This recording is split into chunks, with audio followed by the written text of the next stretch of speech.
If you're traveling to Canada soon, this video is for you. And if you know someone traveling to Canada soon, this video is for them. Make sure you share this video with them. And just in case you're seeing my face for the very first time, my name is Lovely. I'm an international student based in Canada, British Columbia, Kamloops precisely. I share videos and tips to move to Canada on a study visa, and I also share my lifestyle here as an international student in Canada. If it's your first time here, please hit the subscribe button and also turn on your notification bell so that you'll be the first person to know when next I post a video. And if you're not a first timer here or you haven't subscribed, please subscribe to my channel. Thank you. Please don't forget to like this video and also leave a comment, and please share the video. Also turn on your notification bell just in case you haven't, so that you'll be the first person to know when next I post a video. Without further ado, let's get straight into today's video.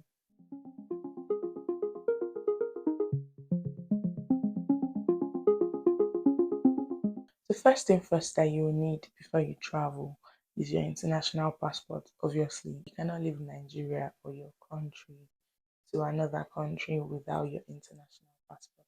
So make sure you have your international passport with you readily in your hand luggage. I would also say that you have like a file jacket that you can hold and reach out to your documents without going into your hand luggage. I know. Yes, now that you have your passport, next thing that you should have is your admission letter. Yes, it's very important for you to have your admission letter with you. And also there's another thing called letter of acceptance. Letter of acceptance is that one that your school gives to you after you've made a tuition deposits to your school, and they give you a letter of acceptance. So you can hold both your admission letter and your letter of acceptance. Also, another important document for you to have is your letter of introduction. Letter of introduction is the letter that is sent to you by IRCC after your passport has been stamped already. Letter of introduction is very, very, very important. They probably will not ask you in your origin airport, by your destination airport, which is a Canada airport, whichever airport you come in through, they will definitely ask for your letter of introduction. So make sure you have a copy with you. Documents that I will recommend that you have with you is your bank statements, the bank statements that you used for your application. But I would recommend that you get a recent bank statement. Print out the last 4 months or last 6 months of your bank statement.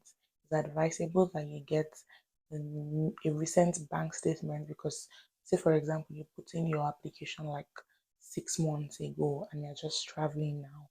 That bank statement is old already. So I'll just advise that you get a recent bank statement of that same bank account that you use, because whoever your border officer is, they would most likely ask you for your bank statement or like your proof of fund, and you can easily just show them your bank statement, that it's a recent bank statement, and whether it's your parents that is sponsoring you or whoever is sponsoring you, just let them know that you have access to that money.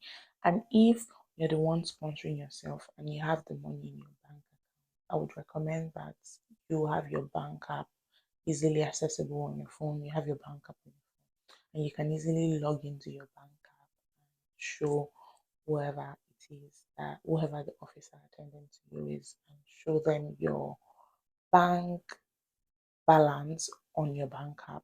This is probably late information, but in case you're seeing this and it's not so late for you, just in case you are landing in a province that is different from the province that you're supposed to study, I would recommend that you have your plane ticket or bus ticket booked already before you even travel.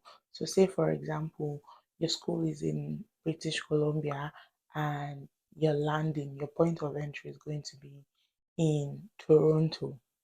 I would recommend that you have your flight ticket or your bus ticket, whatever route that you're using to go to your final destination, your province. I'll recommend that you have that ticket available already, because it's a 50-50. Officer might ask, he or she might ask, he or she might not. But you know, it just raises an eyebrow when you're going to study in British Columbia, you're landing in Ontario. Make it make sense. That's like hours away from each other. So they need to be sure that truly, truly, you're going to school. Not that, oh, you just used school as an excuse to come in. Similar situation happened to me. And because I knew already, I was prepared. I landed in Toronto and I was going to school in British Columbia all the way in Campbell.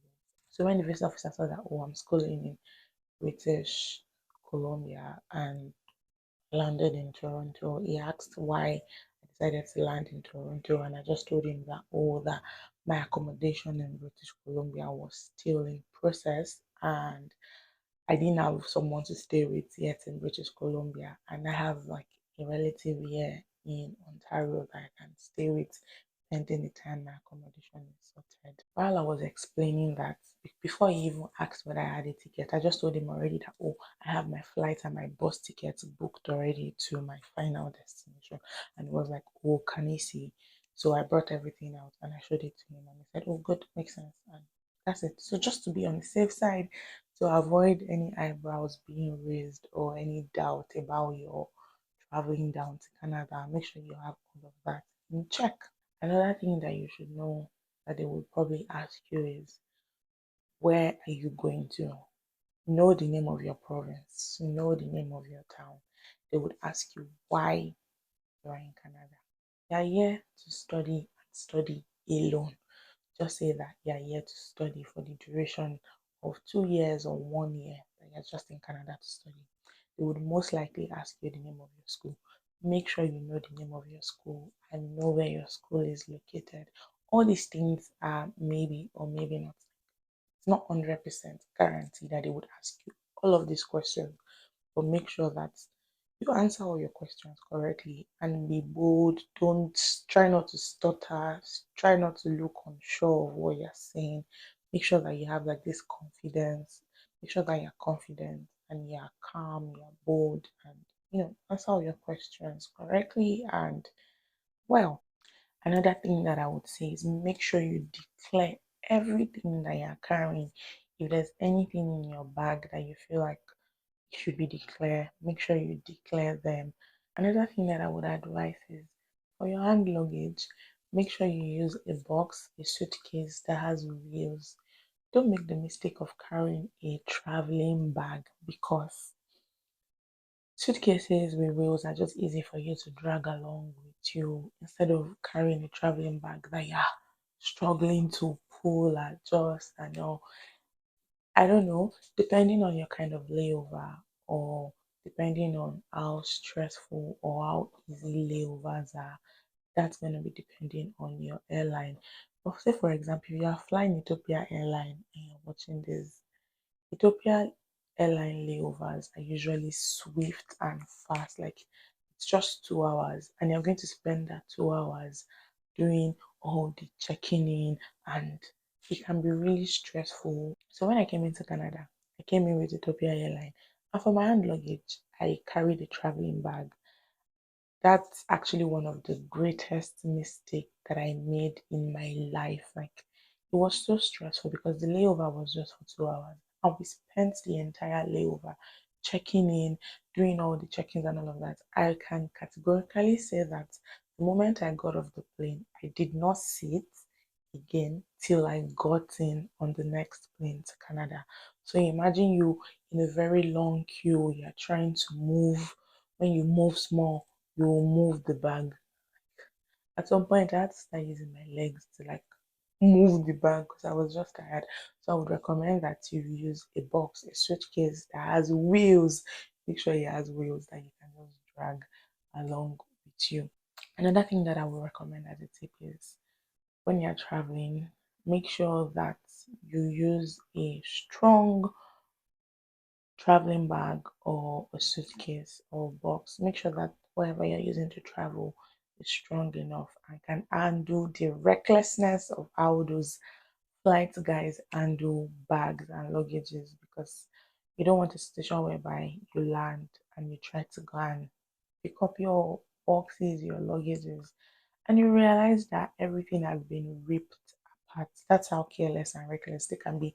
I'm not judging them, I don't blame them. They probably have like so many things they're trying to load up, but I believe that they can be more careful with people's luggage. So make sure you buy a strong suitcase, a strong traveling bag, and I would also recommend that you wrap your luggage at the airport as well. Lock your bag if it's possible. Another tip that I'll share with you is make sure you wear something comfortable. Don't go and be wearing jeans and you go and wear the tightest of the tightest underwear. You're about to travel for hours. You're about to be boxed in a corner for hours. Make sure you wear the most comfortable joggers, pants, like pants, I mean like trouser pants. Make sure you wear the most comfortable thing you have. Wear something that is not too tight on you that you'd start feeling uncomfortable, because I can tell you for a fact that after you're being boxed in a corner for hours, it will get to a point that you become cranky to yourself. You'll be so uncomfortable. So make sure that whatever you're wearing is comfortable enough for you to travel in for hours. Make sure that in your hand luggage you don't put liquids that are above, I think it's 100 mls. Is it 100 mls? I'll confirm the mls, but make sure that you don't have like big liquids. There's this travel kit container that you can get. I'm sure you can get them from Miniso in Nigeria, so you can check that out. I'll probably put a picture of what those things look like so you can put in your skincare products if you know that you will need them, or also like anything liquid that you feel like you might need on flight, maybe your face wash or cream or anything, so you can transfer them into those travel kit containers. Don't go and put that your expensive big perfume in your bag. They will collect it at the airport, they will not even look at your face twice. Those are the things that I can think of or remember for now. If you feel like you can smuggle in chicken or dairy or meat products, good for you. Just try to stick to their rules. You can ship in all these things later after you land. So if you watched my video up to this point, thank you very much. Congratulations on your visa approval, and I wish you a very safe journey down to Canada.